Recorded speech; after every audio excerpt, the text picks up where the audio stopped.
मार्केटवाडीमध्ये आज शरद पवारांचा दौरा असणार आहे आणि तत्पूर्वीच शरद पवारांचे पक्षाचे सहयोगी पक्ष असलेले RPI खरात गटाचे राष्ट्रीय अध्यक्ष सचिन खरात आपल्यासोबत आहेत। गावात आलेला आहात, काय भूमिका आहे, गावकऱ्यांशी संवाद साधलात आपण, काय एकंदरीत म्हणणं आहे? सकाळीच मी लवकरच गावकऱ्यांशी संवाद साधण्यासाठी आलो होतो आणि गावकऱ्यांशी संवाद देखील साधला, परंतु आत्ताच राज्यामध्ये विधानसभेचा निकाल लागलेला आहे। या निकालामध्ये जर पाहिलं तर मतदान जे झालं आणि मतमोजणी झाली याच्यामध्ये फार मोठी तफावत होती। तसंच 5 ते 6 दरम्यान जे मतदान झालं याच्यामध्येही फार मोठी तफावत होती। एक तर निवडणूक आयोगाने ही म्हणजे जे मतमोजणी जी झाली ती 11:30ला जाहीर केली, ते बी जिल्ह्याची जाहीर केली।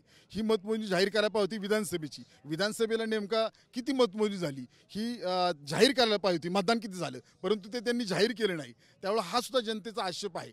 एक दुसरी गोष्ट अशी आहे की मध्यंतरी जितेंद्र आव्हाड साहेबांनी नाशिकमध्ये काही उमेदवारांना जर मतदान 1,50,000 पडलेलं आहे, काही उमेदवारांना मतदान 1,58,000 पडलेलं आहे। हे भरपूर ठिकाणी राज्यामध्ये असं झालेलं दिसतं आहे।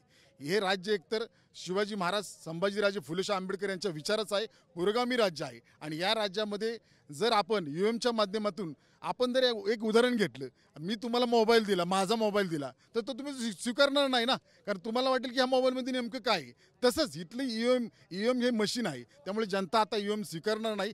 जनतेला एकतर हा विजय झालेला आहे, पण लोकांना हा विजय वाटतच नाही आणि उत्साहसुद्धा साजरी करताना दिसत आहे। म्हणूनच आदरणीय पवारसाहेबांनी काल जाहीर केलेलं आहे की आम्ही सगळा डाटा एक गोळा करून उमेदवारांचा किती मतदान पडले, किती मतदान झाले, किती मतमोजणी झाली, हा डाटा एकत्र करून आम्ही सर्वोच्च न्यायालयात दाद मागणार आहेत, असं पवारसाहेबांनी जाहीर केलं आहे। परंतु एक RPI खरात पक्ष हा डॉक्टर बाबासाहेब आंबेडकरांच्या विचारावर चालतो, त्यामुळे आम्ही सुद्धा लढा देणारच आहोत। आमच्या माध्यमातून आम्ही आंदोलन करून या सरकारच्या विरोधामध्ये, केंद्र सरकारच्या विरोधामध्ये आंदोलन करणार आहोत आणि याचा लढा आम्ही नक्की देणार आहोत।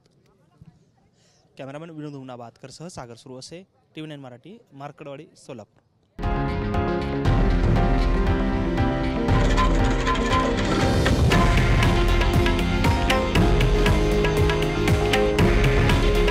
हे आहे देशातील नंबर 1 न्यूज नेटवर्क आणि आपण पाहत आहात TV9 मराठी। काळजी तुमची, हित महाराष्ट्राचं।